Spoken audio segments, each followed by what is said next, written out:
All right.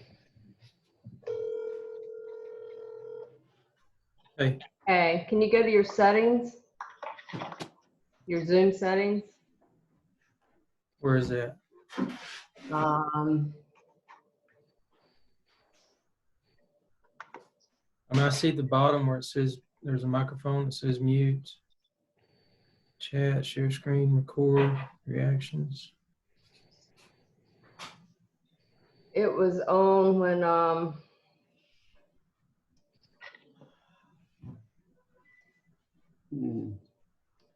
I was able to check it before, so before he connected us. Let's see. So if you, beside the mute button, there's a little up arrow. If you click on that, you should see a menu, and then toward the bottom is audio settings. Okay. There's a button where it says mute That my was it. That was it. I hear you now. I'm hanging up. Yeah, we're good. Yes. Hey. All right. Great. Fantastic. Alan, I'm great. Hey. I'm glad to see you again. Good to see you. You've been growing a beard. Yeah, Hey, well, Mama. you know, the beard is to match my hair. All the hairdressers are closed for the past 4 weeks. So Yeah, I wasn't able to get a same haircut. here. So when I was guiding Alan, which was like 3 months ago, I think, maybe 4 months ago. Early So December, yeah. I had no beard whatsoever. And right now I'm with a full grown beard. Yeah, last night I visited my grandmother, even though it was more than the 350 feet radius we're allowed to go. And she was not very pleased to see my beard. So I told her, once all the restrictions are removed, then I'll take that out. That's a pretty good looking That's beard a good for looking 4 beard, months. man. So we have here. So do you mind doing like a little name round, just so I can feel like I know everyone, and then I'll introduce myself as well. Yes. So beside me is my mom. Hi, good Emma. morning. Hey, nice to meet you. Emma is my name. Thought it was Emma Bell. No, it's Emma. That's my smart aleck son-in-law. And I'm Tom. Nice to meet you, Tom. And Tanya. Tanya, and Alan, I already know. All right. Yes. So, That's Leah. I see Leah down there. Yeah, she walked oh, away. cool.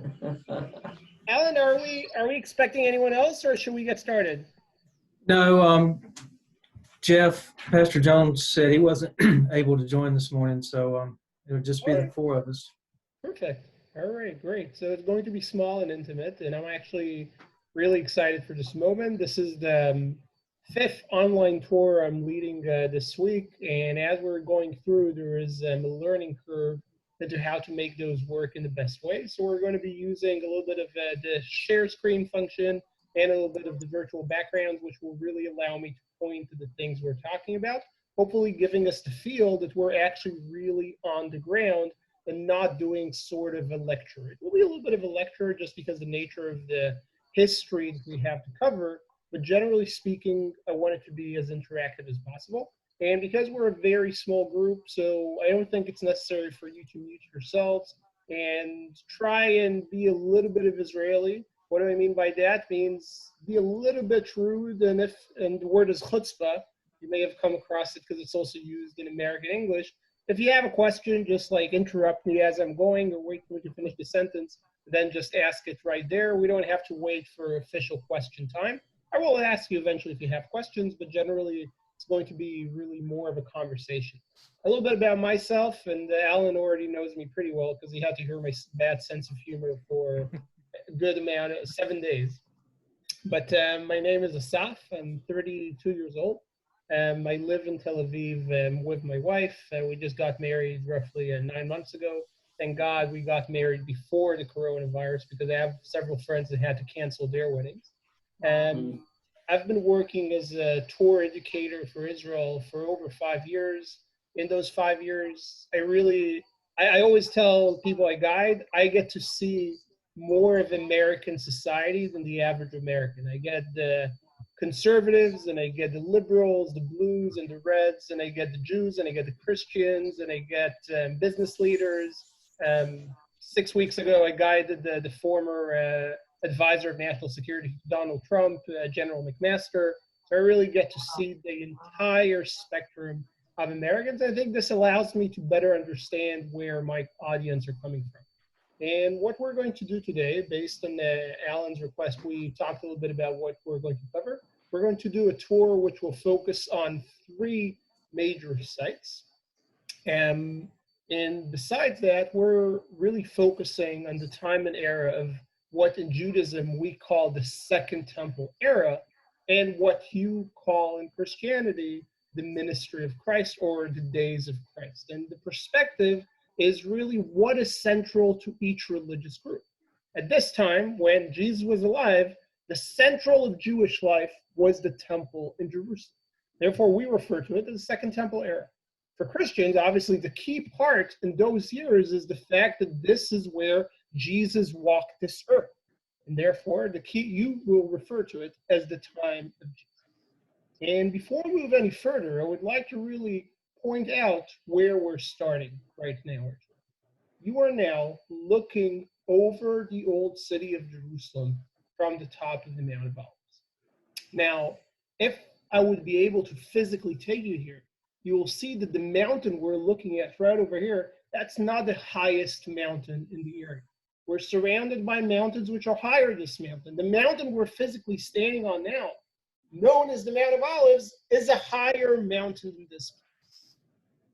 With that being said, this mountain range that you see right over here, this individual mountain called Mount Moriah, is the mountain that changed world history more than any site. It's not because it's big, it's not because of its location, it's because of the godly divine which is placed on the mountain that you see over here. And really, Jewish and Christian history starts on this mountain.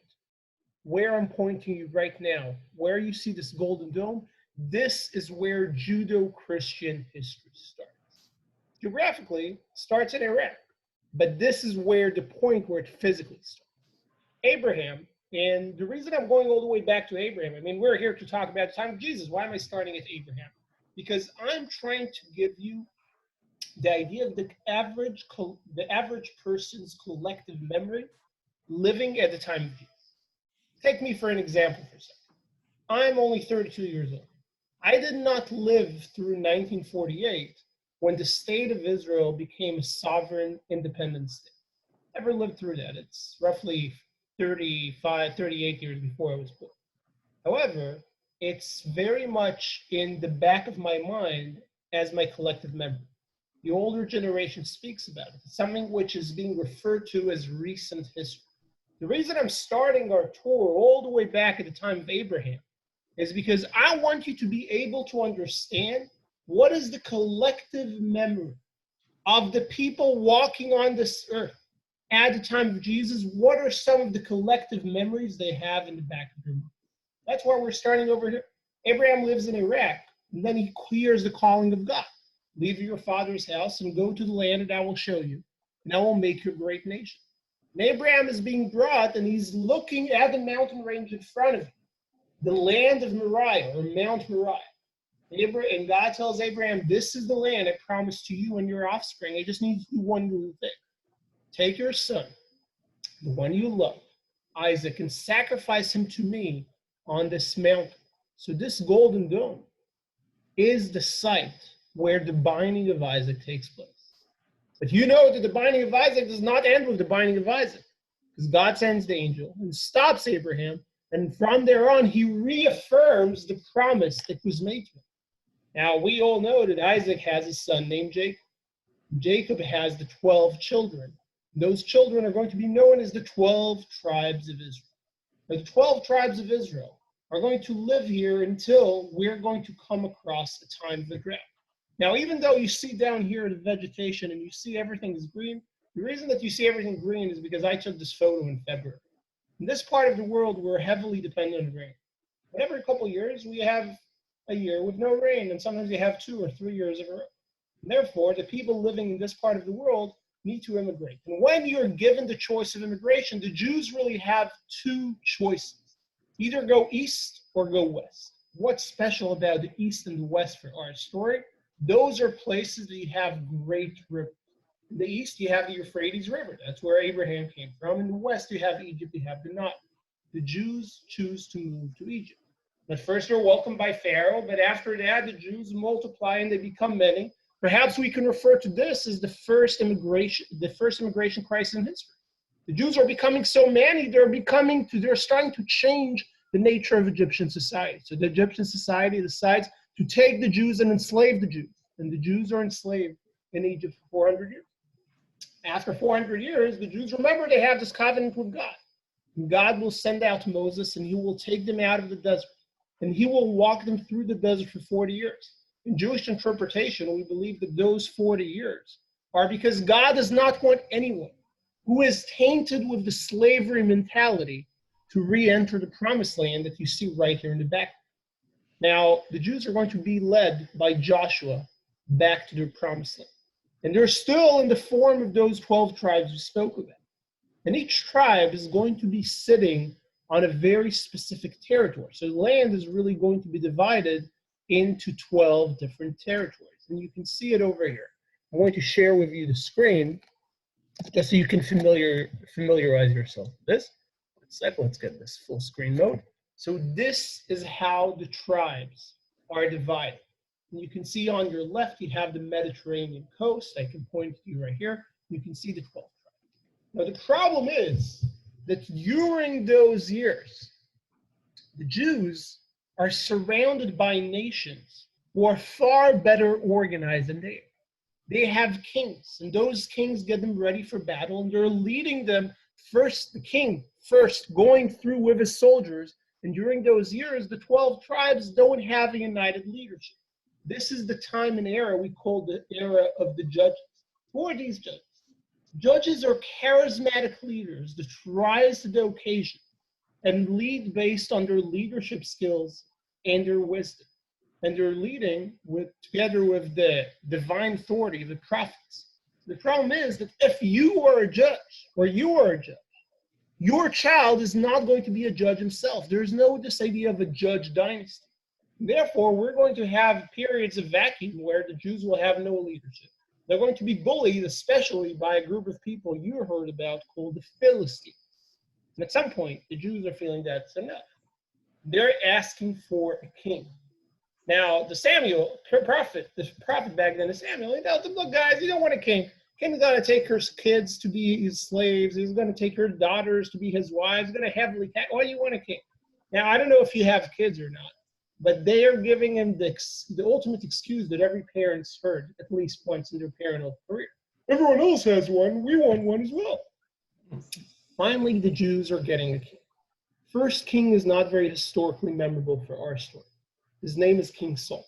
The second king is extremely historically memorable. His name is King David. King David conquers the territory behind me over here. From the Canaanites who are living here, they're known as the Jebusites. And he establishes here the first united capital of the Jewish people. This is where he does it. Now, he also wants to build it not only as a political center that will unite all 12 tribes, he wants to build here a central site of worship. But as you know and I know, King David is a man of blood.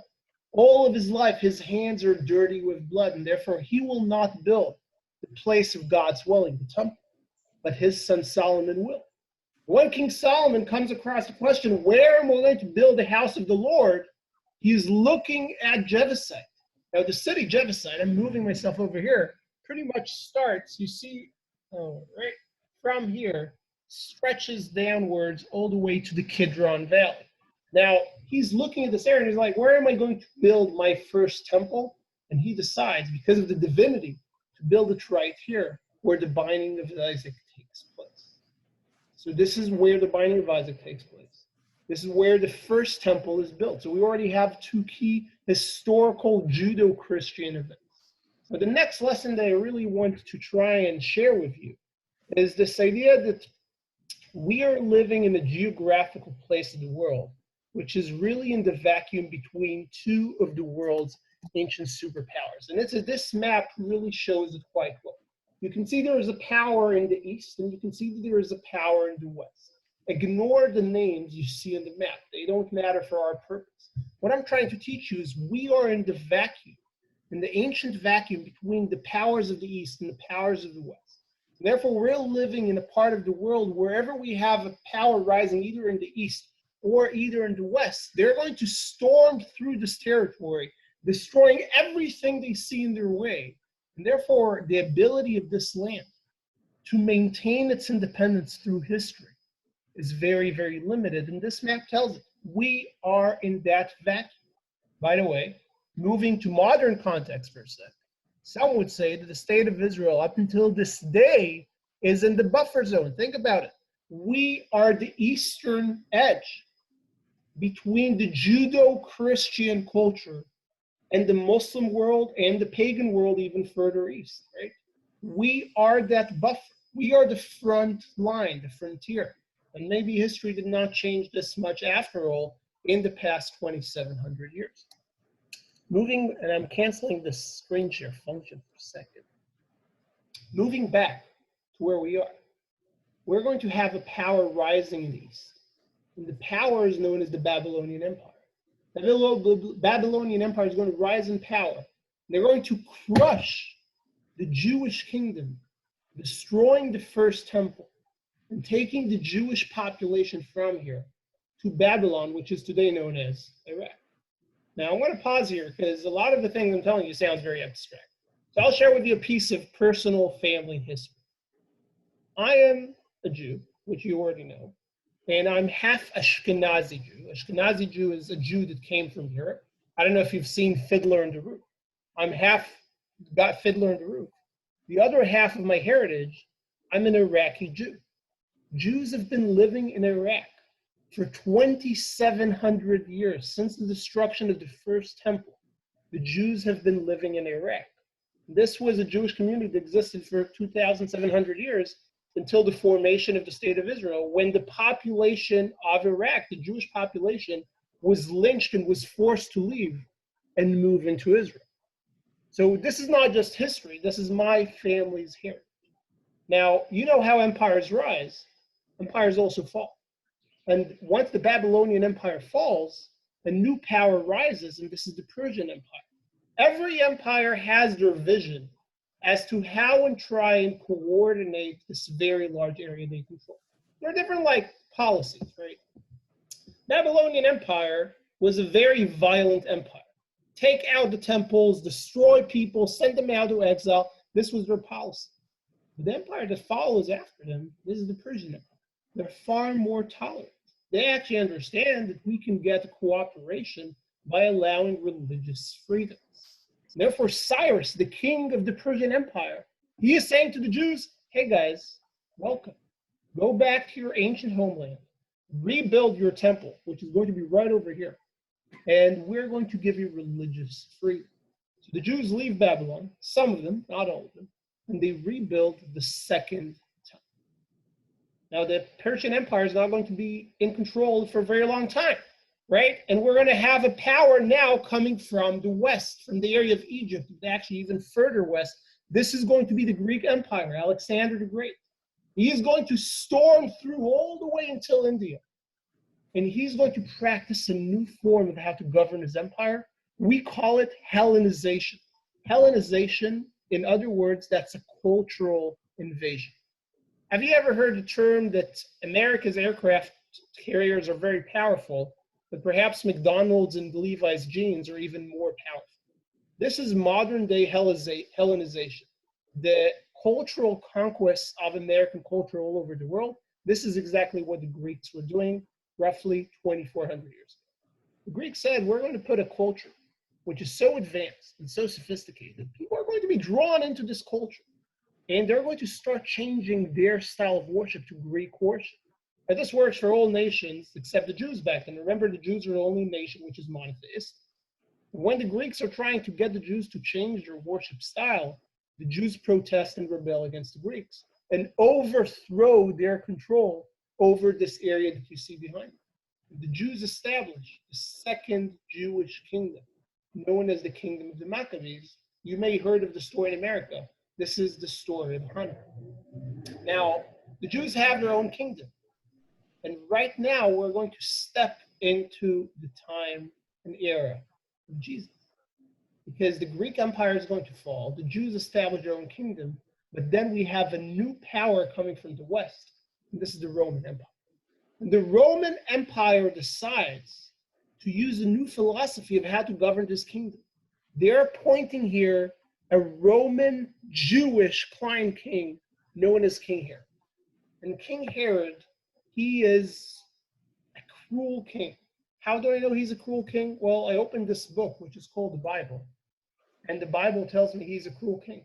What most Christians don't know is that, or don't think about, that we also have Jewish sources describing King Herod. The main one is the Talmud, a book of Jewish law and Jewish wisdom assembled years and years, for years and years. When we read there, we know that King Herod is a terrible king. By the way, this shouldn't come as a surprise to us, because remember that these Gospels are books that were written primarily by Jews for Jews. They were written primarily for a Jewish audience. Therefore, it shouldn't surprise us that Jews don't like King Herod, because that's what the Gospels tell us. And the Gospels reflect the sentiment of Jews back then. That's what people thought. Now, King Herod, this is the time that we're going to be walking through right now. King Herod is a client king. The Romans admire him. They admire him so much, they exempt him from paying taxes to Rome. Because he's exempted from paying taxes to Rome, think about it. Whatever capita he raises in this area stays in this area, which allows him to build marvelous building projects. For example, glorifying the second temple. So this is the time and era that we're living in from a chronological time frame. Now, as a result of King Herod and the Romans entering this arena, the question that every Jew struggles with, and this is the question that defines the identity of most people, is how do I maintain my Jewish life in a world where Jewish sovereignty does not exist in? How do I maintain being Jewish where there is no longer a Jewish law forced in that area? Now, there are a lot of people back then who shared with us their answers as to how to be Jewish. One of them was the Zealots. You may have heard of the Zealots. The Zealots are the radical Jewish movement that will try and overthrow the Romans, killing other Jews in the process as well, because they're not worshiping right. So this is one answer. Another answer is the Sadducees. The Sadducees are the priests. And because the priests are, historically, in all cultures, are in the top of the social ladder, they're the ones who will adopt Roman ways. On the other hand, you have another group called the Pharisees, which are mentioned in the Bible. They're saying, look, we need to be pragmatic. That's the pragmatic movement who is saying we need to simply change Jewish law to the time we're living. And there was another movement that started not in Jerusalem. This movement started in a tiny, tiny Jewish village in the Galilee. Now remember the fact that Galilee is the periphery for our purpose. And the name of this village is Nazareth. And Nazareth, if you can see, that's just Nazareth, if you look at my mouse over here, is over here. Jerusalem, for our purpose, look where Jerusalem is. So we're talking about a pretty great distance. We're talking roughly 4 days of a walk from Jerusalem. Over there, a woman who is engaged, and the engaged status is the most problematic status for a woman to conceive a baby. Because in Judaism, a woman who's single, in theory, she can have a baby with anyone until she's married. A woman who's married can have a baby with her husband. A woman who's engaged cannot have a baby, period.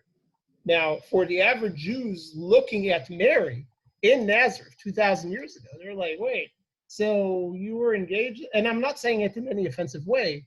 I'm trying to reflect what would have been the sentiment of the people living there towards that person. And this person, of course, you know, is Jesus.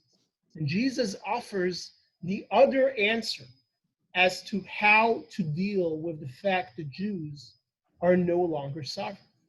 And he's offering them this kingdom over here, this right now that you're feeling, that's not the most important. most important thing is the kingdom of heaven. And in this kingdom, as he says in the Sermon of the Mount, the last shall be first, right? And he's telling people, don't focus on the nitty-gritty details of the law. You need to go back to the intention. Love the neighbor. This is the entire way of life. Now, it's a revolutionary movement, and I want you to focus on this map for a second. This map helps us understand politically why this movement starts in the Galilee and not in Jerusalem. Try and think of Jerusalem, where we are now. This is the center of power. It's the center of power. And as a result of that, if someone has a new idea, a new Jewish movement, a new answer as to how to live your Jewish life, if you start it right in the beginning in Jerusalem where the center of power is, you're not going to be able to maintain it for very long. The Galilee, my friends, is the periphery. It's far away. Over there, you can start a movement. Over there, the ministry of Jesus rose to a huge number of people. 5,000 people we know he feeds on the Sea of Galilee. So we know the movement starts in the Galilee and in Passover. This is going to be the time of the year that Jesus is now ready to bring this message of redemption from the Galilee to the center of power, to Jerusalem. And he's going to come and he's going to stand exactly where I'm broadcasting from. He's standing on the top of Mount of Olives. From the top of the Mount of Olives, he's looking at these walls that you see over here. These walls are the same walls that existed 2,000 years ago at the time of Herod. And he's looking at the temple, which is right over here, the temple that was built by King Herod. And he is mourning what is going to happen to the city. Tell them, all this thing, you think the city would last forever? It will not. And then, this is the thing I want you to remember. Jerusalem has a population back then of 100,000 people.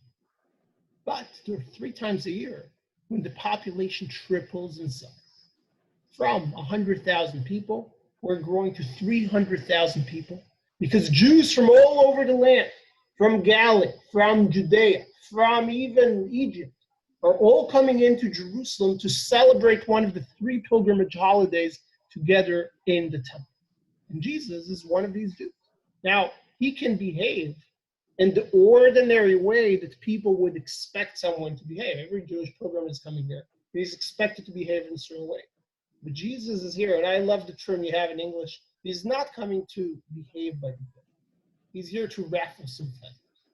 And he starts doing that on the Mount of Olives. He's looking at the city. And from here, he's entering the city on a white donkey. And he's coming down on the Palm Sunday Road, which is on my right over here. You can't see it, but it goes down all the way to the Kidron Valley, and then he will walk into the temple. Now, why is he riding a white donkey? Because according to Jewish prophecy, when the Messiah comes, he will ride a white donkey into the city of Jerusalem, and as he's doing it, he's going to resurrect all the dead, and he will do so from the Mount of Olives. Now, do you see the tombs behind me? Those tombs over here, some of them are over 2,700 years old. Why is that relevant for our story? Well, that means that when Jesus entered Jerusalem, he was standing on the same Mount of Olives. Topographically, it looked the same, and some of the tombs you see here, you see in my photo, were also here. And in order to give you a better feel, I'm going to jump on to the next photo. And this is really where we are. We're now on the top of the Mount of Olives, and we're looking into the Jerusalem, and you can see that it's full of those tombs. Now, one of the key things that I always like to share with people about those tombs is that those tombs, some of them are so old that we're standing here at the time of Jesus, and you will see stones piled up on those tombs. Now, the stones come from a Jewish tradition that we believe comes from the 40 years we have spent in the desert. The idea is that nomadic nations, nomadic tribes up until today, when they walk through the desert, they don't have rituals about burial because they're nomadic. So once someone passes away, you dig a ditch in the ground, then you cover it with some sand, and then you pile up some stones. The stones are serving a practical purpose. The idea of the purpose is to prevent, what, you're still here, right? Okay, yeah, I just, okay, I didn't see your screens for a second. I'm going to move back to the share screen function. Now, the idea is that you pile it up with stones to prevent animals from digging out the corpse as, you know, people travel through the desert and animals travel through the desert. The idea is that another nomadic tribe will walk through that area. And as he's walking through the area, he will see, what he will see? A pile of stones. He doesn't know who's buried there. But he will take a stone and you will place it on that pile. And by doing that, we're keeping that ritual, and we're also showing respect. Now, by the way, when you look at these tombs, you will see that there are some empty spots. And therefore, up until today, Jews who can afford to be buried in Mount of Olives, this is still a functioning cemetery. Now, do you see the valley that I'm pointing to over here? This valley, this is the Kidron Valley. This is the only place in the world, when you think about it, you can take this book, right? And it's not only a book that you read about in church. It becomes a book of geography. And this is the only place in the world you can do, oh, Mount Moriah that I'm reading about in Genesis, this is the mountain that you see right over here. Or right over here for our purpose, right? All of those things become a real life reality. The site Gethsemane that we're going to be visiting is right over here. I'm zooming into it. This is Gethsemane, right in the Kidron Valley. This is where Jesus will pray on the last night of his life after the Last Supper. And if you look over here, you see this corner? This corner is the corner that was built by King Herod 2,000 years ago when he glorified the Temple Mount. Now, I want to show you last thing over here before we move on to really learning more and more about the temple rituals. What I want to show you is right now at the center of the screen, you will see the Church of the Holy Sepulchre. It's right in the middle, two great domes. We're not going to visit the Church of the Holy Sepulchre today because primarily it's considered to be more of a Catholic Greek Orthodox tradition. But from an archaeological perspective, I would argue that this is probably the best site we can guess as to where the crucifixion took place. It's the oldest site in terms of tradition. The tradition itself is 1700, even 1800 years old. And you can see how close it is to the temple. Now, what we're going to move on from here. Do you have any questions so far, by the way? I remember when we were there, you told us about category A, B, and C. Could you explain that again? Sure. So when we come to archaeological sites, and this will actually help me better explain the Church of the Holy Sepulchre that we're seeing back here in the background. Whenever we're coming to an archaeological site, we really look, what's the holy grail of biblical archaeology? To find a site which is mentioned in the Bible. That's what everyone wants to do. They all want to say, this is where King David built his palace.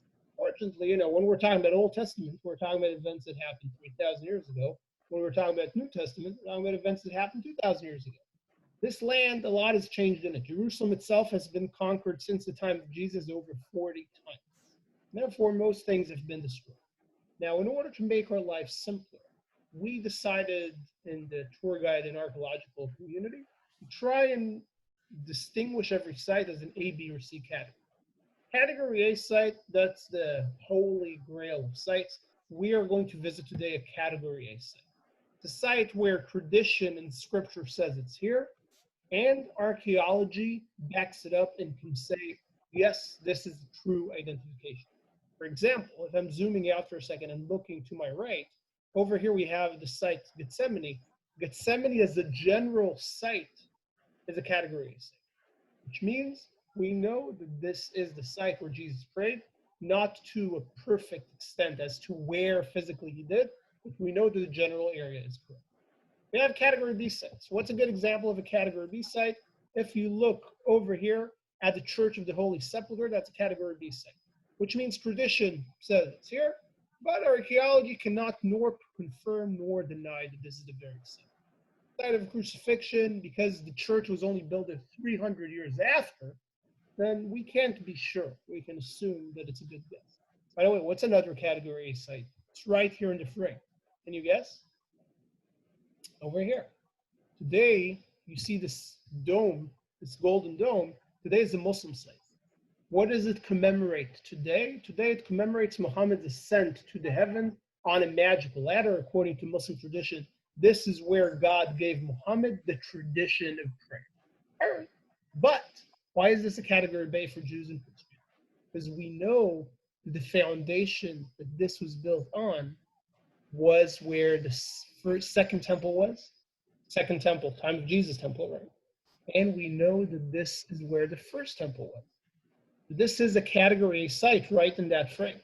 Now, I'm a little hesitant to say that this is where the binding of Isaac was as a category A. That's a category B, because there's nothing we can physically prove the binding of Isaac by, right? For a category A site to be a category A, we need to find the physical structure to say, okay, this is something we can date and prove. Because binding of Isaac happened on a mountain, and there's nothing we can date on a mountain. And for binding of Isaac, I believe this is where it happened, but that's my personal belief. Let's separate archaeology and belief. So we have category A, category B. What's category C site? Where tradition says it's here, but archaeology says, well, it doesn't add up. Dates aren't right. The layers aren't in the right place, and therefore we cannot confirm this. So those are the three categories, and we're going to be in Gethsemane, which is a category A. We're going to be in Masada today, which is a category A site. So we're going to visit a couple category A sites, including the southern steps. The steps in which all Jews walked into the temple from, including Jesus. This is also where Jesus teaches the elders when he was 13 on those steps. This is a category site. Alan, did I answer your question? Yes, thank you. Any other questions before we move on? Not now. All right, I'm so involved. we are moving on. Now, what you're looking at right now, this is what the city of Jerusalem would have looked like at the time of Jesus. If you look at my screen and you look at my finger at the little box where I appear, you can see the Golden Dome. If you look at my mouse, this is where the Golden Dome used to be. That's the temple. You can see that the temple is in the heart of the city. When Jesus enters Jerusalem, he's standing on the Mount of Olives. Mount of Olives, you can see my mouse, is where my mouse is right now exactly. So he's standing on the Mount of Olives. And the first thing that he sees is the temple, is where today we have the Golden Dome. Now, the city of David, which is the most ancient part of Jerusalem, remember I told you King David built his original city, is the two walls coming down from the temple from the western wall, from the southern wall, which we see over here. Right now, we are going to better understand what we have here today. Do you see this corner right here? This corner is actually this corner we have over here. So I don't know if you ever thought of the house you live in, how many years of warranty does your contractor give you when he builds it? Over here, you have, over here you have a building which was built 2,000 years ago and still standing in perfect form all the way down to its base. That's what you're looking at over here, and this itself is remarkable. Over here, this way is the western wall, right? And behind this corner, we have the southern wall. So we have the meeting point of the two. Now, before we go on to what we see over here, I want to share with you the following thing as to why was this built. King Herod, I told you he's not a very favorable king in Jewish sources. There's one thing you cannot take away from him. He is a magnificent builder. He leaves the largest archaeological footprint in this land in history. If we take the square footage that was built by King Herod and compare it to all other single individual builders, the only person that builds to the extent of King Herod is a person named David Azrieli. The name won't mean anything to you as Americans. He is the owner of the largest shopping mall chain in Israel. Only he built more square footage than King Herod. That's the level of what we're talking about. Now, what we're doing over here, I'm going to share with you a little bit of the rituals of what does the average Jew, and Jesus being one of those Jews, of course, coming into the temple, what is the experience that he is going through? But before we do that, I want to share with you something which, again, is a little bit of a personal memory. Alan, you may remember this bit. I do already. I know where we are here. You see this corner up there? All the way up. I'm zooming into this corner. Now, I want to share with you, this is what the temple looked like from the exact same corner. If you don't believe me, let's move 2 photos back. Do you see this broken arch over here? You follow through what I'm showing, this broken arch? Let's look at it. This is that arch, guys. The same arch. And if you look up on the top over here, we have Jewish sources that tell us that every Friday there would be one of the members of the clergy who would climb up all the way up there and would blow his shofar, right, to allow the people to know that Shabbat is coming, so you better finish whatever it is you're doing. Now, take a look at how high up we are. He's standing all the way up there. There's no way that people can recognize from the street level who this person is. And therefore, I would call it kind of an ungrateful job. Because also you need to climb all those stairs, right? And who do you think does it? It's like the rookie priest. Like, hey, you get your butt over there and blow the shofar. And he's doing it every single Friday, climbing up, taking his shofar, blowing it. Everyone are coming to rest, finishing their business. He does that for, I don't know, like a whole year. During this time, he's like, you know what? Screw that. I want to get some recognition. I want to be recognized from what I'm doing. I served in the Army for 4 years. One of the things we did in the Army is once you go to this like really deserted guard spots, a little graffiti with your name on. You know, and it's like, Asaf Boker, November 06, how much longer? November 2006. So this person, he decided to do his own type of graffiti. And I'm going to show you what this graffiti looks like. You see over here where my mouse is? This is an ancient graffiti written by someone 2,000 years ago. This stone is the top cornerstone that collapsed from here 2,000 years ago. Now, this is that stone over there, fell to the street level. And the amazing thing I want to show you is, I'm going to be right now roughly 3,000 miles away from you, but I'm going to be able to read what's written over there. And it says, Lebet hatikia lehachziz, to the house of trumpeting to announce. Now, I did a couple of remarkable things just now. First thing is, I just spoke to you in the same language that Jesus read in, which is the common language that I speak every day. The second amazing thing that I did is, I came across a text that was written 2,000 years ago, and I read it in the same way as if I'm reading over here, right? Like, I'm able to read the same language that was used by Jesus. I don't think there are many people that can do that in the world. The third thing that happened here is, you probably heard it about, there are a lot of liberal claims that the Jews are colonialists and that we don't really belong here and that we took away the land of the Palestinians. My personal opinion is, by the way, I don't have exclusive rights over this land. I understand this land is holy for Muslims and for Christians for sure. And I think I have an extremely strong connection, but it's not exclusive. But how can anyone say, I'm not a native? If things are coming out of the ground in archaeology in my first language, how can I not be a native? I'm the indigenous people of this land. Even though I was removed from here forcefully, I'm coming back and I'm claiming what is right and what was built by my people. And the last thing I want to share with you is this. You all know, because Jesus prophesied it, that the temple that you see over here is going to be destroyed. It's going to be destroyed 40 years after Jesus was crucified, in the year 70 by the Romans. Once this is destroyed, what do you think about it?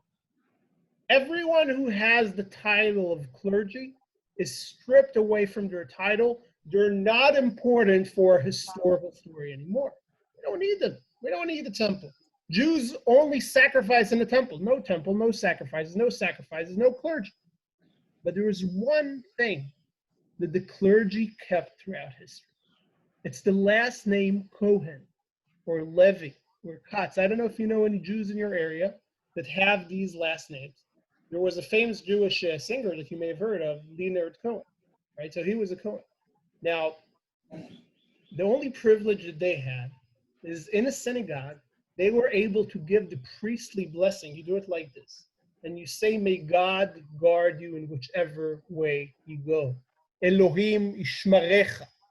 Now, cool thing is, I know that my grandfather in his little Jewish community in Poland was a Kohen, which means my dad is a Kohen, which means I'm a Kohen, which means that it's something which is passed on by generation. They were the progress we have in DNA. We can physically prove if someone is a Kohen or not. There's like, it's called the Aaron gene, because all the priests are descendants of Aaron, the brother of Moses, which means that when I read to you this, guys, I'm not just reading to you a piece of historical finding. This was written by a long-distant cousin of mine 2,000 years ago. And I think that's pretty remarkable that I'm able to show you the Holy Land and not show it to you as a historian, but show it as a family legacy. Now, let's move back for a second to this, and perhaps even better for our purpose, to this. When you look at this photo, you don't need to be a genius to understand we're talking about a massive structure, right? Try and think, Jesus came from Nazareth. Nazareth is a small Jewish town. Let me describe to you for a second what Nazareth is like. It's a village of maybe 400 people. Everyone are living in a one-story home. Walls are not plastered. Everything is very simple. The largest family event you have seen in your life is perhaps a wedding of 150 people. And all of the older generation in your community, they're telling you about the day you will come to the temple. Your dad, your uncle, your grandfather, maybe. They're telling you, one day, son, you're going to come to the temple. That's going to revolutionize everything you know about beauty. And then, finally, that day comes. Passover in the year 33. And you are walking with your dad, perhaps from Nazareth, perhaps from Capernaum, perhaps from other Jewish communities. Every night, you camp with your father and you're sitting together by the fire. And he's telling you about the first time that he came to Jerusalem and he saw that temple. Try and imagine yourselves coming from your small Jewish village like Jesus did, walking in the street parallel to the wall over here. I like to call this, look, if this is a wall and this is the street, I like to call it Wall Street, right? You're walking through the street, and I don't know if you notice this, but the stones here are the same 2,000-year-old stones. What is going to be the feeling through your heart? This is like someone from Ethiopia being put in Times Square, New York. This is like nothing you've ever seen before. Look at the masoned white stone. I don't know if you can see it from your screens, but I think you can. Every stone has a fine frame around it. This shiny white, it's exactly the same experience as someone seeing a skyscraper in a bustling city for the first time. And you can imagine that if you come to Times Square, New York, most people, their heads is looking to the sky to try and understand, like, where does this building end all the way up there? And because they're so shocked, they don't notice what is happening down here in the street. What is happening down here in the street? There's nothing holy about this place. What happens here in the street, you have things which are very, very earthly. You have people who are robbing others. You have pickpockets. You have perhaps even prostitution. You have a lot of unholy activity which happens so close to the temple. And you can imagine there's only a handful of people that are sensitive enough to notice what is happening here on the ground. And they will say something about it. They will make a statement that this is wrong. Perhaps and I'm reading for a second from the book of Matthew, chapter 21. And let's just get, just want to find the right place. And I'm talking about a scene where I can't find the exact quote right now, but you can imagine that when Jesus looks at this place, he gets so frustrated that he walks into these ancient stores. This is an ancient store. This is an ancient store. Those are 2,000-year-old stores. And he would flip the tables of the money changers because this unpure activity that happens in the holy place. This is the social sensitivity that we're talking about. Now, let's jump a second for the next question that might cross your mind. Wait a minute, Seth. Why, if we are in a temple, why do we have here shops? Well, I would tell you then, go to India or go to Vietnam or go to Cambodia, because in every temple there you will find shops. But those shops are an essential part of the ritual of coming to the temple. Try to imagine that making a pilgrimage to Jerusalem. Before you come to the city, you are surrounded by 3 metaphorical circles around your body, right? They're surrounding you full. And each one of them represents the status in which you're in. And you need to change every one of these circles before you make it up all the way over here to the temple. You can't just go straight away to the temple. It takes preparation, and you do it stage by stage. Now, what's the most exterior circle? Most exterior circle is, of course, the money. Why am I saying the money is the most exterior circle? Look, typically, we don't carry money touching our skin. It's in a wallet, right? It's in a bag. It's in a purse. It's not directly touching you. And what is the currency that we're using? Remember, we're part of the Roman Empire. So we are using here Roman currency. Now, Roman currency in itself is a form of paganism. Why? Well, because it has the image of the Caesar on top. And therefore, if you want to change the status of your currency to the holy status, to the shekel coin, so you need to go to the money changer over here in this shop, and you give him your Roman currency, which is the regular currency, and you change it to a shekel coin or to a half shekel coin, which is the mandatory donation that you need to make. Guys, this is a category A site. Remember it. So what I'm telling you about the pilgrim here, this is how it happened in these areas. Now, what does the shekel coin look like? So in Israel, the modern coins we use today are replicas of the coins from the time of the temple. So if you look over here, this shekel coin that you see here, this is what a shekel coin looked like at the time of Jesus in terms of size, in terms of shape. Modern day Israeli currency, this is actually the currency that was used at the time of Jesus. Of course, the coins are modern, but the imprint on them is the exact same one. And what's the next thing that you do? How do Jews connect to God at that time? People say, well, you say words of prayer. Now, if you look to the book of Matthew, one of the quotes that Jesus says is, you shall not mumble words of prayer like the Gentiles, which means the prayer back then is not primarily a Jewish thing. It's something that even pagans do. In fact, the ultimate way for the average Jew to connect to God was to come to Jerusalem and to offer his sacrifice. So in this shop, for instance, you would get your sacrifice. Now, I want to teach you a little bit of Hebrew, right? The Hebrew word for sacrifice is korban. Right, korban. Jesus is the ultimate sacrifice. He's the ultimate korban. But in Hebrew, every word has a 3-letter root that hints us where is the origin of that word. The word korban comes from the Hebrew word karev. Karev means in Hebrew to get closer. To get closer to who? Get closer to God.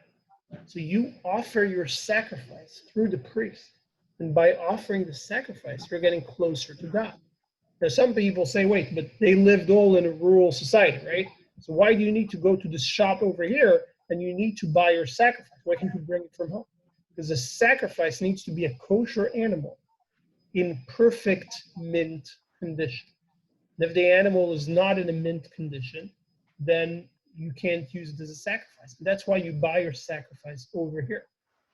Now, the thing that you do after this is you need to purify yourself. Back then, the idea of purity captured the minds of the average people. And they were all nervous that they were all contaminated with impurity. Now, the way that you keep your body pure is by going into a source of water. And the source of water needs to be what we call in Judaism a source of living water.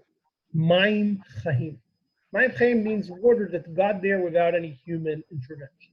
Now, the idea is that you go into that source of water and you fully immerse yourself in the water, all of your body, 3 times. You say the blessing, and then you come out on the other side, and you're considered to be pure. Now, when I got a lot of people, right, oh, that sounds like baptism. I was like, well, of course, because the origin of baptism is in the Jewish ritual. We don't call it baptism. We call it immersion. The idea is it's not cleaning. You're not washing yourself. It is that the physical touch of the water on your skin allows you to go through a spiritual process in which one is born again in, and only then you're considered to be pure to walk into the temple. So when you're looking over here, we know that this is a communal source of water. Why? Look at the center of the picture. Do you see the wall? The idea of the wall is that the people walking down are not touching the people walking up. And in archaeology, there are 2 main clues that we know how we are finding a Jewish site. The first one is the lack of bones of pigs. If we find less than 2% of bones of pigs in a site, we know that this is a Jewish site. The second way is if we find those mikvahs. Now, you're like, but this looks just like any regular cistern. But it's not. A cistern will not have stairs. And it's crucial to understand. Stairs are a waste of space. If I'm building a water cistern, the idea is we're trying to maximize the space in order to store as much water as we can. A mikveh is a place where people need to walk in to immerse themselves in water. And therefore, whenever we find a water cistern with stairs the same way that you see over here, and over here just around the temple, we have found over 50 of those mikvahs. Remember, what is the population of Jerusalem ordinarily? 100,000. And we said in the 3 pilgrimage holidays, like Passover, population grows to 300,000. That means you have a lot of impure bodies that need purification right here in this space. Now, the last thing that I want to share with you here before we move on to the next part is I want you to look for a second at these piles of stones.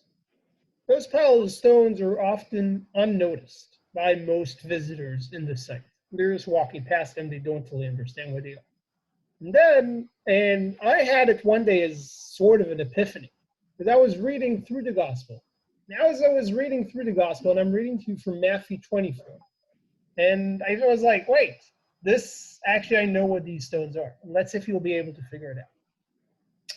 And Jesus went out from the temple and was going on his way, and his disciples came to him to show him the buildings of the temple. Well, try and think how natural that is, right? This is a remarkable architectural achievement. And therefore, the locals living in Jerusalem, like, man, have you seen this? Like, this temple is insane. It's like nothing that was ever built before, and that's true, by the way. This was the 2nd largest temple in the entire Roman world. But what is Jesus' answer to them? He answered to them and said unto them, you see all those things, do you not? Truly say unto you, there shall not be left here one stone upon another that shall not be thrown down. When the Romans destroyed the temple, let's see if I can find, all right. When the Romans destroyed the temple, they only destroyed the physical building of the temple itself. They did not destroy the full complex that you see over here. If you heard, for instance, of the Western Wall, the Western Wall is this wall that I'm pointing my mouse at over here. It still is in one piece. Together, all the 4 other walls, they're still in one piece. What did the Romans destroy? They destroyed the temple that you see over here. Now, the cool thing is, where are we now standing? Look at my mouse. We're right over here. What is the closest wall to throw the stones of the temple over when you're taking them apart? It's over here. So when you're looking at this, you are actually looking at the stones of the temple that were thrown down. And I mean, Alan is here with me, but you can Yeah. physically touch the fulfillment of a prophecy. I don't know if there's anywhere else in the world you can do that. You can I took touch a those picture. stones. I took a picture of my hand on one of those stones. It's pretty amazing, I would say, and I think Alan can testify to that as well. Yes. And from here, think about our pilgrim, right? So what is the stages that he did? Remember, he changed his money. After he changed his money, he bought a sacrifice, perhaps a dove, perhaps goats, depending on when he was coming. And he went to the mikveh. In the mikveh, he purified himself. And now our pilgrim is very careful not to touch any impure object and not to touch anyone else. And he's walking around this corner into the temple. And he's walking into the temple from here. And he's arriving at those steps.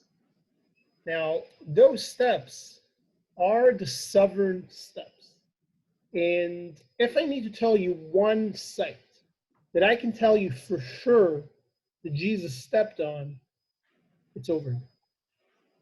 You see those gates? Those gates in the picture which are blocked, 1, 2, and 3?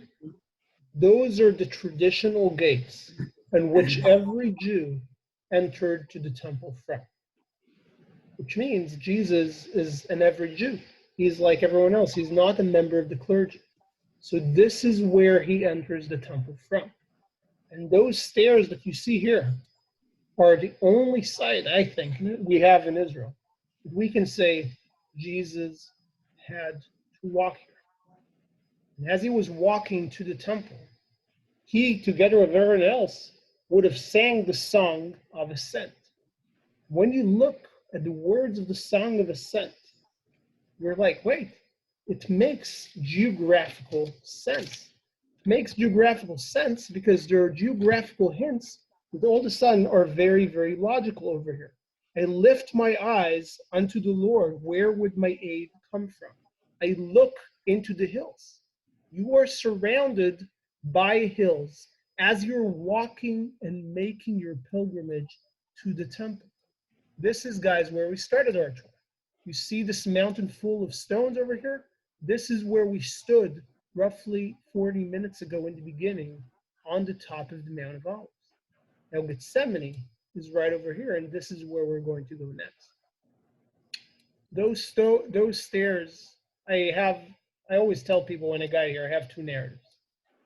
To Jews, I say, look, if you're a Jew, and if no one converted in your family, therefore you go all the way back, look, you are walking on now in a place that your ancestors walked on. How do I know that? Because every Jew came to the temple, preferably 3 times a year, for sure, once in his life. And to Christians, they say, look, when Jesus teaches on the stairs of the temple, those are the same stairs. You can see those are new ones, but this one here, those are the original stairs that Jesus is sitting in, teaching the elders. And when he's coming to Jerusalem, he's walking on those stairs up into the temple, entering from those 3 gates. Now, we're going to move to Gethsemane. Now, before we move to Gethsemane, I need to give you a piece of advice. The piece of advice is this. If you learn Hebrew, your Bible will make a lot more sense to you. Because, look, the Bible, originally, those are oral stories that are passed from word to mouth, right? And then they're canonized and written down. Now, they're written down in Greek, but we can assume that the stories happened in Aramaic. Aramaic is a language which is a very close language to Hebrew.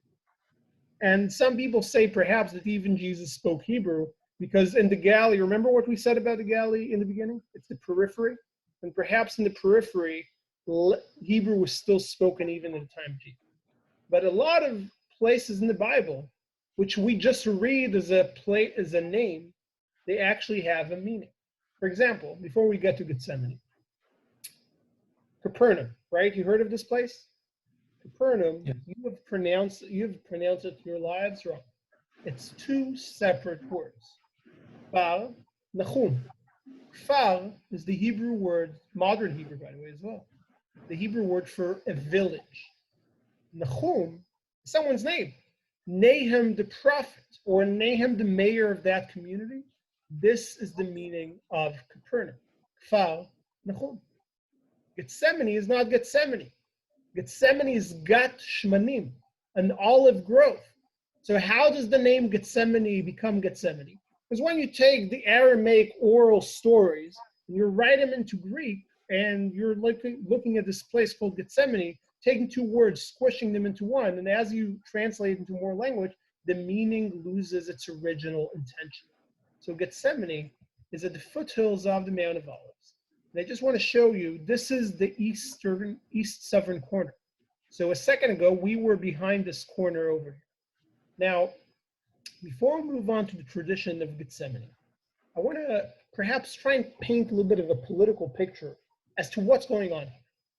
Jesus is a charismatic, spiritual teacher who has thousands of followers in his ministry in the Galilee. In his ministry of Galilee, because he's far away from the center of power, he's away from Jerusalem, doesn't have a lot of enemies, he does his thing, but now, in Passover, he is coming to town. And he's coming to town to where the center of powers are, where the Romans are, where the Jewish clergy is, and he's bringing that message. That message ultimately says, I can forgive sins. Atoning sins in Jewish tradition back then is only something you can do by offering your sacrifice in the temple. So this is really challenging the authority of the centers of power. The centers of power don't quite like that. And he's not just doing that, he's making a fuss wherever he goes. Think about what I told you. He's coming to Jerusalem, riding this white donkey, right? Then he's going around flipping the tables of the money changer, clearly revolutionizing social order. Then he goes and he heals someone. He's healing the blind person on the day of Sabbath, which is something which some Jews would consider as breaking the laws of the Sabbath. He is really a troublemaker, and therefore the clergy will want to get rid of this troublemaker. And politically, you can understand where it gets politically tight. Now, of course, they're not going to be the ones who are going to have the blame for killing this massively popular teacher. And therefore, the trial will take place in front of Pontius Pilate. And it will take place in the Antonia Fortress. Now, where's the Antonia Fortress? Let's see if I can show you a little bit of a... let's see. Now, Antonia Fortress, when you look at my mouse, would have been over here. Where's Gethsemane in relation to us? Over here. Where's the house of Caiaphas, the high priest, where Jesus is kept in? We don't know. We have an assumption. The assumption is somewhere over here. Over here, this area is called the upper city of Jerusalem. And the assumption is, look, the high priest is a very well-off person. He is living, this is like, when I guide people from California, forgive me for mentioning that state, but when I guide people from California, then I tell them this is the Beverly Hills. So somewhere over here, this is where he was kept. Now, Ellen can testify, even though this map is a little misleading, because you're like, this is a massive area. How could he have possibly walked these areas? I can tell you today that you can walk from the high city to over here, to where we just were, the Western Wall area, to Gethsemane and to the Antonia Fortress. This will take you roughly 45 minutes of a walk, and you don't have to be in great shape. This gives you just a little bit of understanding as to what we're talking about. Now we're back in Gethsemane, which is over here. Now, Jesus celebrates a Passover Seder with his disciples. Passover Seder is a tradition the Jews celebrate up until this day. And after they celebrate the Seder, and the Seder, you refer to it, of course, as the Last Supper, then he takes his chosen disciples, and he is leaving where they are, and he's going praying over here. Now, over here we have a garden. And I'll say something about those trees in a second. but it's perhaps more of a rural part of the city, a little bit away from the hustle. I want to ask you a question that I don't know if ever crossed your mind. Did you ever think why Jesus has to leave the room of the Last Supper and go pray somewhere else? In Jewish tradition and Christian tradition, prayer is a prayer. It can be heard from anywhere. You don't have to go to a specific location to say it in. Therefore, perhaps the answer we're looking for is not a religious answer. Perhaps we should try and look more in the sentimental area of the answer. Jerusalem is an urban center. It's a hustling, bustling city, especially before Passover. We have people camping in the streets. The streets are packed with people. Jesus knows this is his last night. And therefore, I would imagine that if he knows this is the last night he has on this earth, he wants to go to a place that would remind him of the views that he's familiar with from his childhood in Nazareth. Remember, Nazareth is a very rural area, and the views of Nazareth are actually very close to what you see over here. So over here you see olive trees. The area of the Galilee in Nazareth is also very full of olive trees. Therefore, we can assume that perhaps this is what he's actually going for. He is going for a sentimental moment that perhaps be the last moment he's taking from this earth to the heavens, where he's reuniting with the Father, perhaps. And over here, I'm going to read to you from book of Matthew, and I'm reading from chapter 26, verse 36. Then Jesus went with them to the place called Gat Shmanim, and I'm pronouncing it in Hebrew as would have been pronounced by him.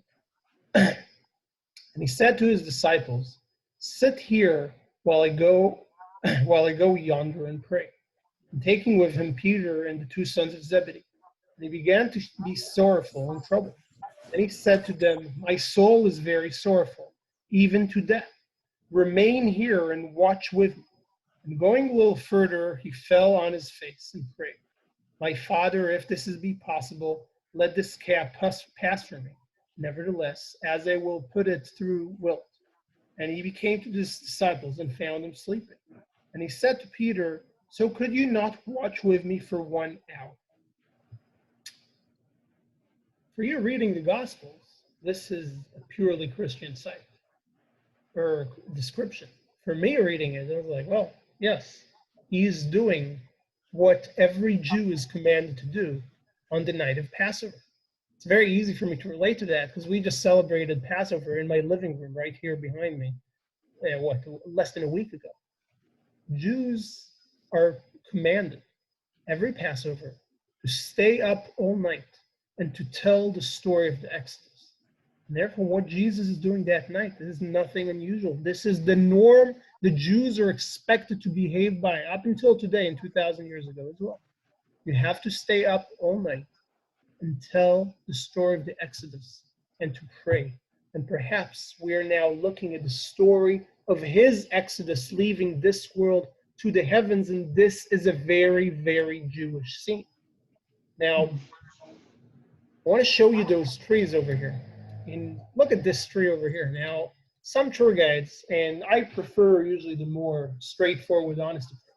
Some tour guides will bring here the people they guide, and they're like, "Yeah, you see those trees are from the time of Jesus." No, they're not.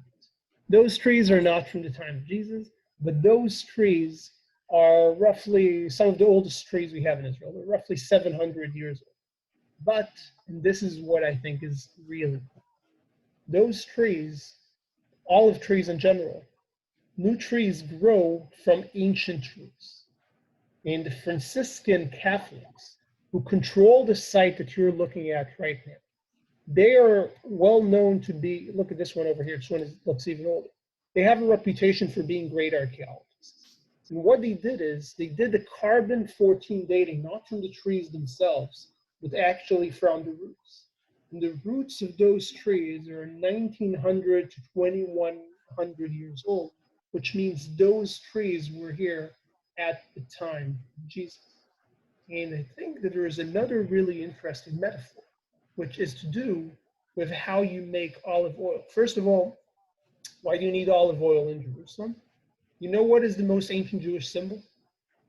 Don't say it's Star of David. It's not a Star of David. That's a mistake everyone makes. The most ancient Jewish symbol is the menorah, the lamp of the temple. And the lamp in the temple, you light it with olive oil. And olive oil, if you need to produce a lot of olive oil, you need the olive trees. Now, how do you produce the olive oil from the trees? You take the olives, and then you press them, and you press them, and you press them until the olive oil comes out.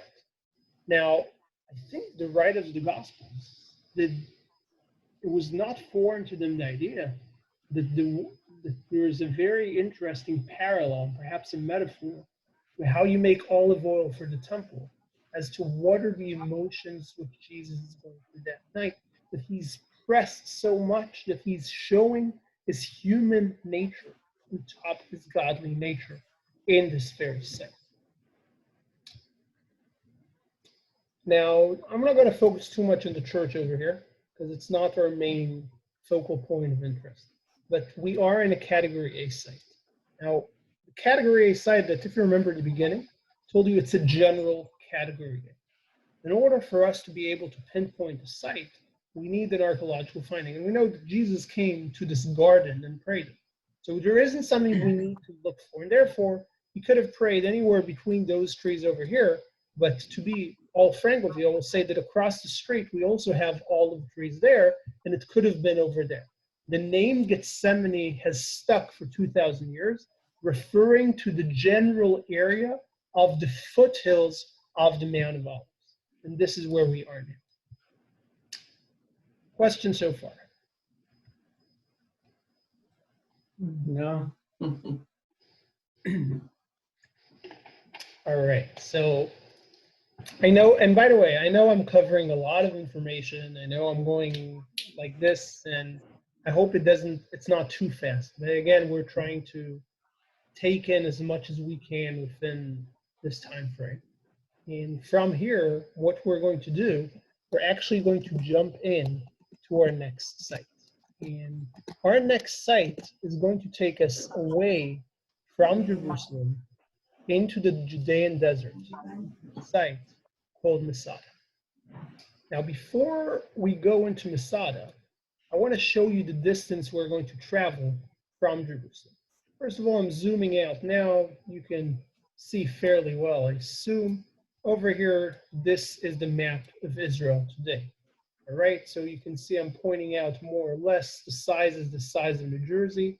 This is Israel. The Mediterranean Sea is over here where I'm pointing my mouse. Over here, this is the Sea of Galilee. The entire ministry of Jesus, all right, this is going to be a little bit of a shocker to you, so hold still. This over here is the entire ministry. Now you're like, all right, but we don't know what the scale is. The scale is you drive from one corner to the other corner in 25 minutes. This is the entire ministry. Capernaum is over here. Magdala is over here.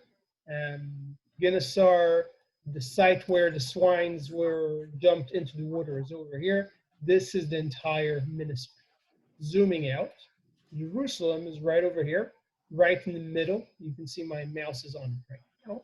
And right now we're going into the Dead Sea, into a site called Masada. And because I lost a little bit of orientation, I just want to take you there again. There we go. So we are now in Masada. And Masada is a mountain which stands alone in the middle of the desert. And there, let's just zoom in, get the perfect view. All right. Now, before we jump any further into Masada, we need to understand a few historical facts that will allow us to be on the right chronological time. King Herod is the king in the first year or two of the life of Jesus. After he passes away, the Romans decide to not renew the title of acclaimed king to his children. And instead of that, they are downgrading them to the level of tetrarchs. What are tetrarchs? Tetrarchs are local Roman rulers, which means they don't have the same authority.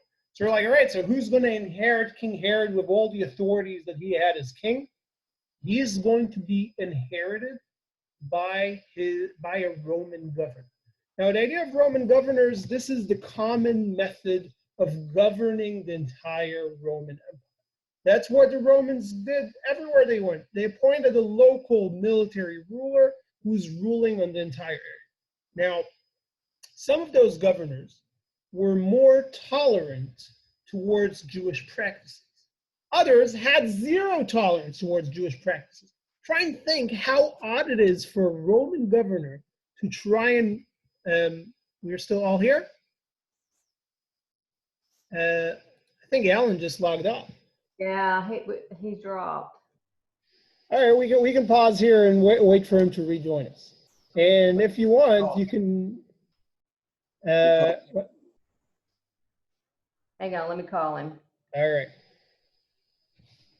If you want, if you have any questions in the meantime, so feel free I'm to just ask. amazed at the size. Hey. We lost power. Oh, you're What? kidding. No, it's raining hard over here. Wind's been blowing a little bit, so we lost power. Oh, wow. Oh, How about if he called you on video? I might could do it on my phone, or yeah. Oh yeah, you can. Yeah. do it on You can the tap into iPad. your phone. I don't have data on my iPad. It's on the Wi-Fi. Without power, I don't have Wi-Fi. So give me a second, and I'll link in on my phone, and we can look that way. Okay. He's going to dial into his phone. All right, no worries. So I'm amazed, like the Sea of Galilee and the Dead Sea is so small. I mean, that's amazing. So here I see is I'll let him in. But so here's an interesting thought that I think people always like mix up on. Remember that the writers of the Gospels. Alan, are you with us? Yeah, I'm on my phone now. We lost power here, so sorry. Can you see us? I can. Okay, perfect. So Tanya, I just want to share, and Alan heard me say this because these are some of the things I repeat when I'm guiding the physical tours. Remember that the Bible is written in a local context, right? When you hear of the Sea of Galilee, remember that those people never seen the American Lake. The only lake that they know is the Sea of Galilee, so they're calling it the Sea of Galilee. And Alan, together with all the other pilgrims they guide to Israel, was a little disappointed when he saw the Jordan River. It's not an almighty Jordan River for someone who has seen the Mississippi. But for someone living in this area, remember, people didn't travel back then. Someone living here, the Jordan River, which I have to tell you, for you Americans, you won't even give it the title of creek. It's not very wide. But this is something we need to understand. The Bible is written in a local context. Right. Now, I'm going to jump back to Masada. So Masada right now, this is where we are, a hill in the middle of the desert, but we're not quite explaining yet Masada. I just want to make a sense of the political coverage and what we need to understand. So King Herod passes away. Children are not getting the title of kings, they're tetrarchs. Romans are governing with Roman governors. And at this point, the Roman governors have very little tolerance for Jewish worship. Think how weird it is for the average Roman general to face Jews for the first time. And they're like, the Roman governor's like, all right, this is your temple. Well, the customs in Rome is you put a statue of the Caesar in your temple. And the Jews are like, no, sorry, we're not going to do that. And the Romans are like, we're not going to do that. That's treason, essentially. And the Jews are like, these are our customs. And the Roman governor demands the Jews to work on the day of Sabbath. And the Jews are like, no, every seventh day we take a day off. And for the Romans, this is unheard of. So you can understand that we're reaching an ongoing escalation in the relationship between the Jews and the Romans that would reach a peak after the time of Jesus, shortly after the time of Jesus. This is where the gates of hell will break loose. The Jews will try and rebel against the Romans, and the Romans would crush the Jewish revolt. And this would result in Jews losing sovereignty in this land, the land that I live in freely today, for 2,000 years. Now, King Herod builds Masada as a refuge. Look at this mountain. Now it's in the center of the screen. You can see why he built it as an escape refuge, as a site to escape to. Number one, it's not too far from Jerusalem. You've seen the map before. We believe that roughly it would have taken in the ancient times 2 days to get from Jerusalem to here. Number two, it's in the middle of the desert, which means any sieging army over here would need to take care of the question of where you're going to get the water. Sometimes they have smart asses, well, here is the water is right here, the Dead Sea. But I tell them, yes, but not quite, because you can't drink the water of the Dead Sea. The water of the Dead Sea is 20 times saltier than the water you have in your ocean. And lastly, he chooses Masada as a refuge because this is the only mountain in the region which is not connected to any of the other mountains around us. It's not part of a range. It's a mountain that completely stands alone. Now, people often ask me, well, why does King Herod need a place of refuge anyway? I mean, who does he have to escape to? And I tell them there are three main factors you need to remember. Number one, King Herod, even though he's appointed by the Romans, we're well aware that in Rome there's a constant change of power. And politics in Rome, even if one Caesar appointed King Herod, who knows if the next one is going to be in favor of him staying in power. So King Herod has to make sure that he has a place to run to in case the Romans change their mind. The other thing I want to share with you is when you look, let's see if we can, you see behind the Dead Sea, you can see the Dead Sea in the distance over here. This is the border between two of the world's ancient empires. Right now, we are standing in Rome. Across from the Dead Sea on the other side, this is the Persian Empire. Where we study history in the West is a very Eurocentric way of studying history. It doesn't really focus on anything else but the Roman Empire. But in fact, over there we have a very powerful empire. And you've already learned in the beginning that empires tend to grow and expand. And if the Persian Empire would ever try and expand and push through to the border of Rome, this is the first place that it would expand to. This happens over here as well. And the third thing is, the Jews hate Herod. You read your Bible, you know that. You read Jewish sources, you know that as well. King Herod is always nervous about the potential of a Jewish uprising against his rule. Now, King Herod, as I told you, is a crazy builder. You've seen what he did in the temple complex, but look over here. Each one of these buildings is a storage room. Over here, we found vessels that contained wine that was imported, listen to this, from Sicily. Talking about globalization, talking about international trade. We have wine that travels all across the Roman Empire. It was found specifically in the storage house over here. And this wine was imported from Sicily. This is a globalist empire. After King Herod passes away, all the structures that you see here lose their purpose.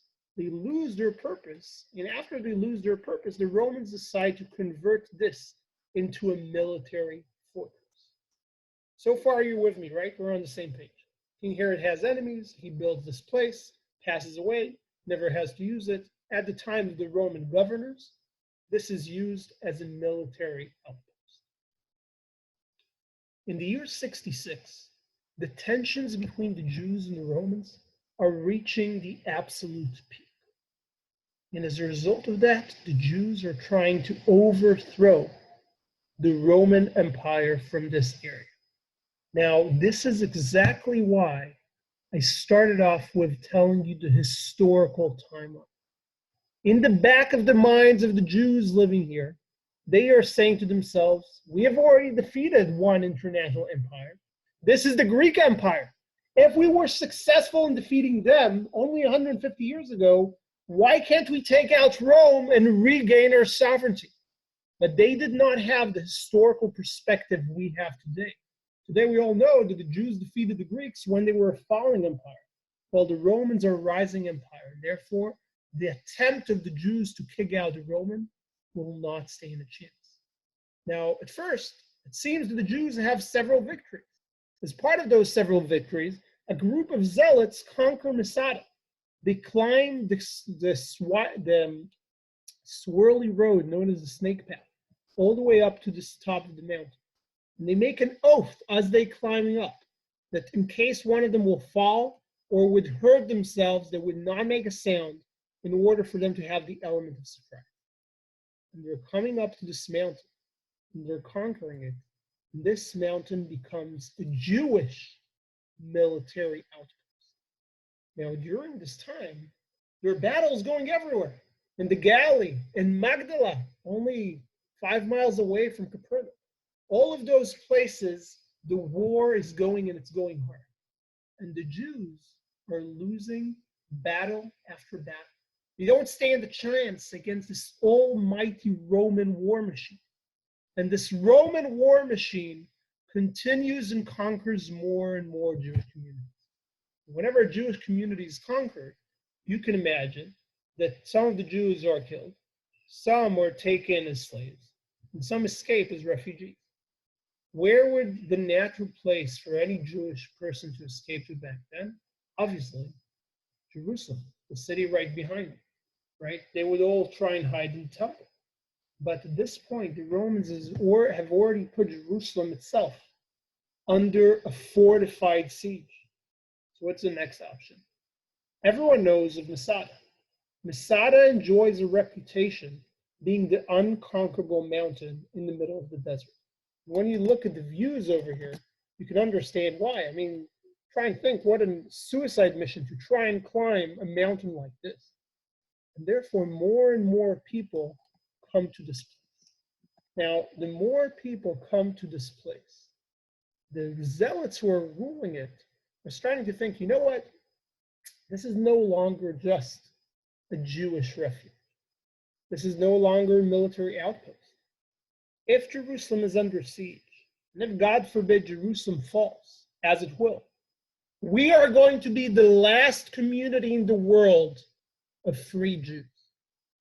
And in order for us to maintain our freedom, we need to continue living according to the laws the Jews have lived by. And over here, they are starting to repurpose Roman structures to become Jewish structures. And right now, this is the perfect example.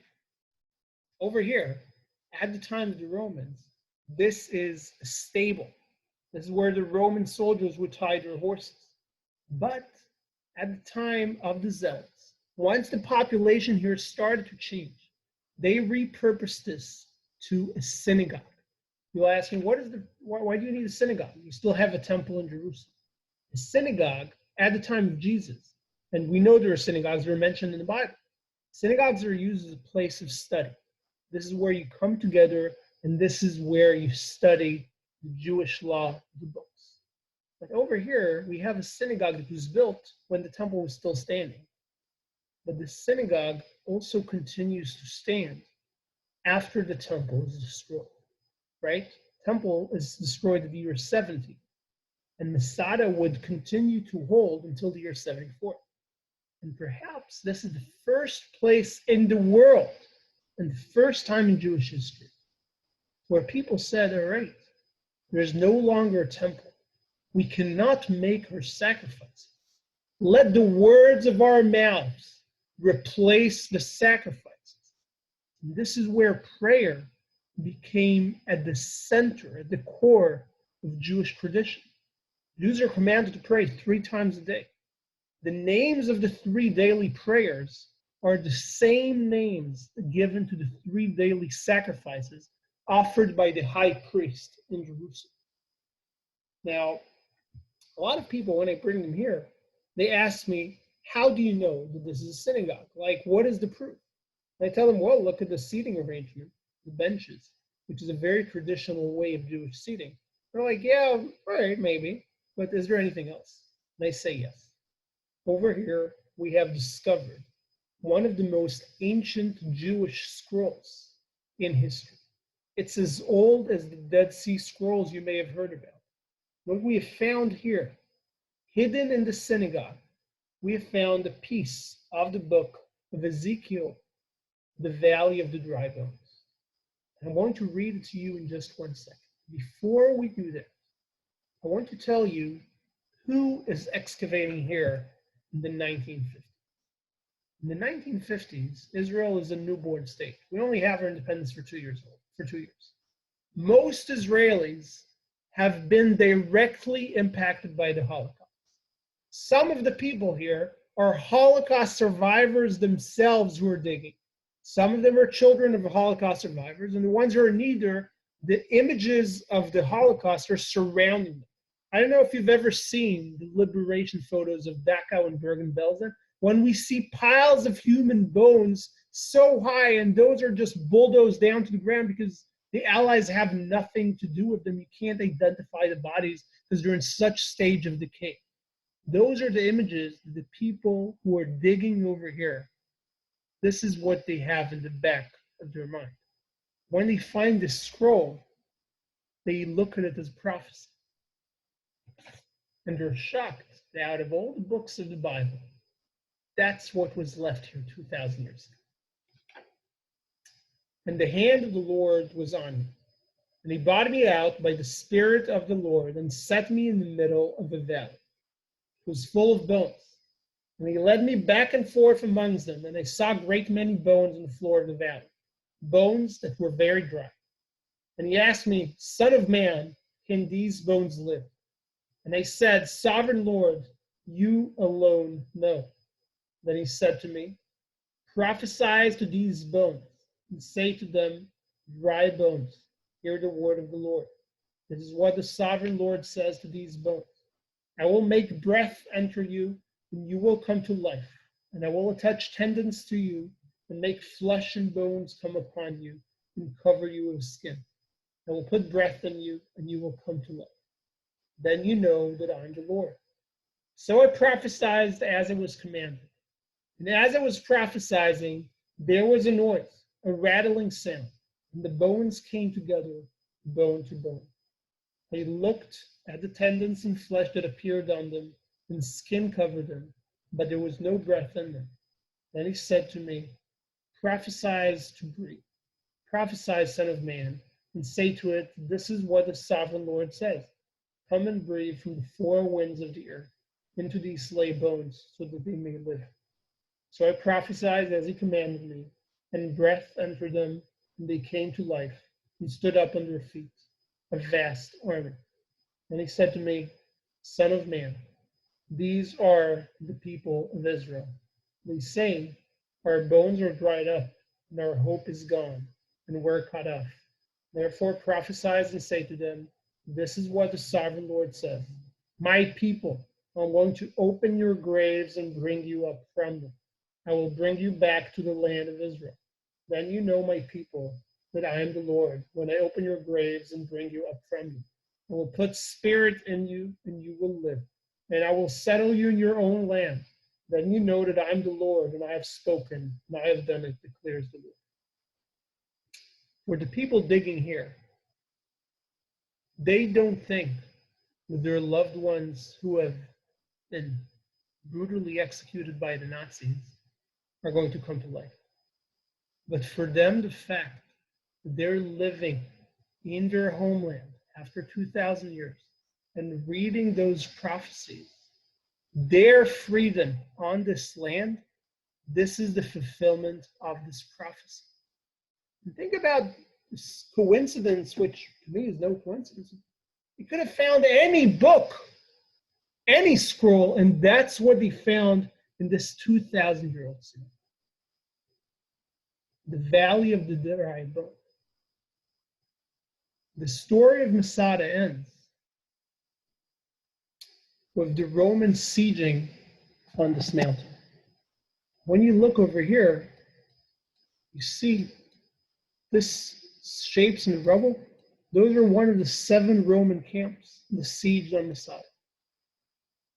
And the Jews, 1,000 in number, who lived up on top, saw the Romans coming closer every day, building this man-made ramp with Jewish slave labor that was captured in Jerusalem. And the leader of Masada, Lazar ben Yair, took the community, the men living on top of Masada, and gathered them in this building, in the synagogue. And he gave them the speech of his life, saying, my brave comrades, our road has come to an end. For the past 7 years, we have fought against the Romans. And today I want to offer you the final victory. Let the books of history remember us as the ones who did not step down from their wall. the ones who continued fighting until the end. Let history remember us as the victorious ones. Let us take our own lives, not give the Romans the pleasure of taking our lives from us. Let our sons not taste the taste of slavery. Let our wives and daughters not be abused. Let us be remembered as the ones who won. And the people, the leaders of Masada, they followed this radical leader. And every male member of the household goes through this mountain, and the entire community commits suicide. And the next day, the Romans are coming up from the ramp you just saw. And they're coming on this ramp. And as they're coming on this ramp, they're coming in with their war cry, and they're holding their sword, and they're expecting the worst possible resistance. They know this site was held by the Zealots. They're the most radical. And the place is completely quiet. Not a single sound. They start discovering the bodies. First, the second, third, and fifth. At this point, they're probably sitting down in front of this view that you see here. And perhaps, they're questioning what has happened in this area in the last 8 years. Is this a battle worth remembering? Against all historical common sense, really against all historical common sense, the Jews living here will rebel against the Romans again in the year 132. That's 100 years after the crucifixion. That's 60 years after the destruction of the temple, an event the Jews remember up until this day. And we call this historical event the Bar Kokhba Revolt. Now, the Bar Kokhba Revolt, if the Great Revolt of Masada ends in the destruction of the temple, Bar Kokhba Revolt is the largest Jewish catastrophe up until the Holocaust. We're talking about 500,000 Jewish casualties, half of all the world's living at that time. After this, the Jewish leaders are saying, we need to make this stop. We need to stop this ongoing cycle of revolt after revolt, because guess what? In 70 years, there will be no more Jews in the world who will be able to revolt against anyone. So we need to equip our younger generation with the common sense that life as a minority requires, and that is resilience over resistance. You need to adapt. You need to learn how to be a minority. You need to wait until God will redeem you. I don't know if you heard of Hanukkah for sure, right? You can nod your heads if you did. Now, you know that Hanukkah, when you think of it, what is it? It's a military holiday. The Jews, who were a few, defeated the Greeks, who were many. But the way Jews religiously celebrate Hanukkah is nothing about the militarism. What is the story we celebrate Hanukkah today? It's about the miracle of the oil container lasting for 8 days instead of 1. And there is a very strong hidden message. Who made that miracle, right? The Old Glory Maccabees that defeated the Greeks. I mean, you need a miracle to make oil last instead of 1 day for 8. That's the miracle. That's the oil we need for the menorah. Who made that? God. He will redeem you. Hanukkah was changed in order to make the greater picture of Jewish history. That's what Jewish history looked like until modern era. In the 19th century, we see a national awakening amongst all the nations in the world, including the Jews. The Jews are saying, you know what? If all these nations, the Poles and the Germans and the Czechs, they're saying they have the right to live in self-determination, so do we. Now, what is every national movement built on? It's this idea of collective, this idea of we have the stories of our past. Whether they're true or imagined, it doesn't matter. But we have history, glorious history, that will be the binding glue for us to stay as a nation in the future. When the Jews opened the history books, they're like, wait, where's all the Jewish heroism? It was taken out in order to teach that you wait for God to redeem you. But the Zionist movement needed stories of heroism. And this is exactly when Masada, this mountain, my friends, this is when this mountain was discovered in an archaeological site. When you think about the story, this is exactly what a national movement needs to build itself on. A story of heroism, a story of people who are willing to fight until the end in order to stay free on their land. That's a story you can build a national movement on. So in modern day Israel, the state of Israel took ownership over the site and sanctified it as if it was the new holy site of Zionism. Every Israeli soldier was sworn in on Masada up until 1967. My dad was sworn in on Masada during his military service. After the 6-Day War, the Israeli public was ready to start questioning this narrative because it's really a narrative of self-destruction. They ended up killing themselves. My personal perspective is it's a bit like children. When children are very young, they need heroes like Superman or Batman, those bigger than life heroes. They need people to look up to without asking any questions. As you mature, perhaps your heroes are your parents. And you don't need Masada anymore. You're stable, you're sovereign. You know you're here and you will survive. And today, I think Israeli society is more ready for a more questioning narrative of Masada, and not to accept it as a fact or as necessarily a site we should glorify. I want to open it up for your questions. I finished my spiel about Masada, and for me, it's very important to always combine the new and the old, because it's very easy just to tell the ancient story of Masada.